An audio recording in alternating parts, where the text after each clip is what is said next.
Is the solution to Spring 15 Quiz 4, the step animation. This is the first part of the solution where we will review how to sort of generically set up a step animation that uses phases. This is the actual target animation. You can see in phase 1 it goes across, and in phase 2 it goes down. For our purposes right now, we only care that it's phased. There's two phases. And let's view a few other things. The size of the window looks to be about 500 by 500. It looks like it's updating about 10 steps per second, which would give us a timer delay of about 100 milliseconds, 1/10 of a second. And with that, we should be able to get started. So let's pause this, and let's go here and start making our phase animation. We'll have to import step animation because we're going to use the step animation framework. And the problem spec said to create a function called go, which takes no parameters. So it's going to have to invoke our animation. And we'll say quiz4 animation. We said that the width was about 500 and the height was about 500 and the timer delay we said was about 100. Okay, so then we'll call go, and now we have to actually construct our animation function. Naturally, we call step animation run, I should do. And that function will create a canvas and call our quiz4 animation, which we declare above. And then it'll be sent a canvas, the width and height of the canvas, and also be sent the step number. So to begin with, let's just do canvas create text, say width over 2, height over 2, text equals the stir of the step. So all we're going to do to start with is see if we, there we go, got to counter the step going on. That's great. So now what we want to do is to compute phase info. So to begin with, we said that we have two phases, and that number of course could change, and we want it to be in a well-named variable. And we also, if we looked back here and ran this again, let's go, we see, actually let's do a reset and go.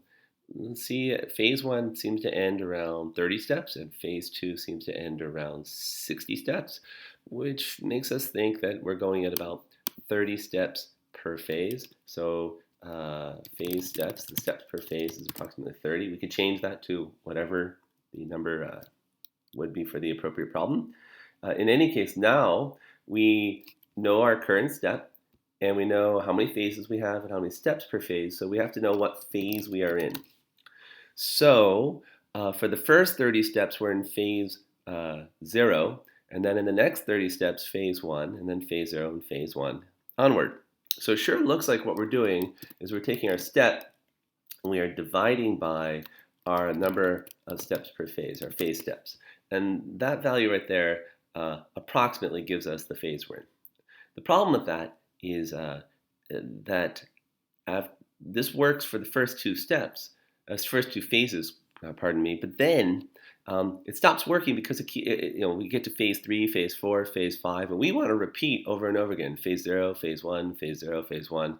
The way you do that is you take it mod the number of phases. And so in phase 0, we're at 0. Phase 1, we're at 1. At phase 2, we'll go mod 2 and wrap back around to 0. And finally, one more adjustment. This would go phase 0, phase 1, phase 0, phase 1. And for whatever reason, we have chosen to be 1 based. So we will add one more. So now we're in phase 1, phase 2, phase 1, phase 2. Great, now we have our phase number. And we now have to know our phase step. Our phase step is different from our step. Our step just keeps counting by one more each time we're called to infinity. Our phase step will be the number of steps inside this phase. It'll be a number between 0 and 29 in this case, 1. So 1 less than our total number of phase steps. So it resets. It's basically the number of steps inside this specific phase. Okay? So to find our phase step, you just want to wrap around every time the step gets past the total number of phase steps. So it's simply the step mod the number of phase steps. Let's be clear about that. So we're doing mod 30 in this given problem. So as the step goes from 0 up to 29, this value matches the step, so 0 up to 29. When step gets to 30, we wrap back around mod 30. We're back to 0 again, which is exactly what we want. So now what we can do is we can say if the phase is equal to 1, you can go ahead and say do phase 1 of canvas with height step.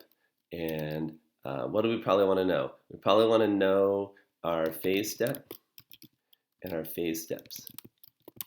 And to tell you the truth, the actual step probably isn't very interesting in the phase. What's more interesting is the step within that phase. So we just created that helper function. And let's kind of spread that out a little. And then we'll say L if phase is 2. Go ahead and do phase 2. And then just for fun, we'll say else. And here, maybe we'll raise an exception, which we don't even know about now. Oh, let's just print. We'll print unknown phase. This should never happen. All right, so now we have to implement do phase 1 and do phase 2. So come down here and grab all of that. And put it in do phase 1. And all we'll do for now is report the phase we're in and the phase step out of phase steps. So we'll go ahead and do canvas create text, and we'll put it right in the middle, width over 2, height over 2, text equals, say, the message. And what we'll do here is our message will equal phase 1, we'll say phase step is %d of %d. So now we're on that step of that many steps. That's the way I would write it, but this particular semester we haven't really made a big deal about %d, using it for string formatting. So instead I'll just do it this way instead. I'll do it plus stir of phase step plus, put that there, of plus stir of phase steps. Okay, so now we have our message. We'll go ahead and print it. We'll maybe make the fill be blue, just because we can. And then we'll do phase 2. And the only difference in phase 2 is that we maybe make it nice and red. Okay, now we'll go ahead and run this. And we see right here, we're in phase 1 for 30 steps, phase 2 for 30 steps. It's alternating, counting the step always is going from 0 to 29. It sure looks like we have alternating steps, and it sure looks like they're happening every 30 steps as we had hoped. So this ends the first half of the solution. And I'll point out that this half of the solution is quite generic. This would be a nice generic framework that you would use for any phased animation. And by the way, if inside the phase you actually needed to know the total number of steps, naturally you could just send that in by providing the step as an additional parameter, because you have total control over what parameters these functions take. In any case, this ends this part of the solution. The second half of the video will finish off the solution.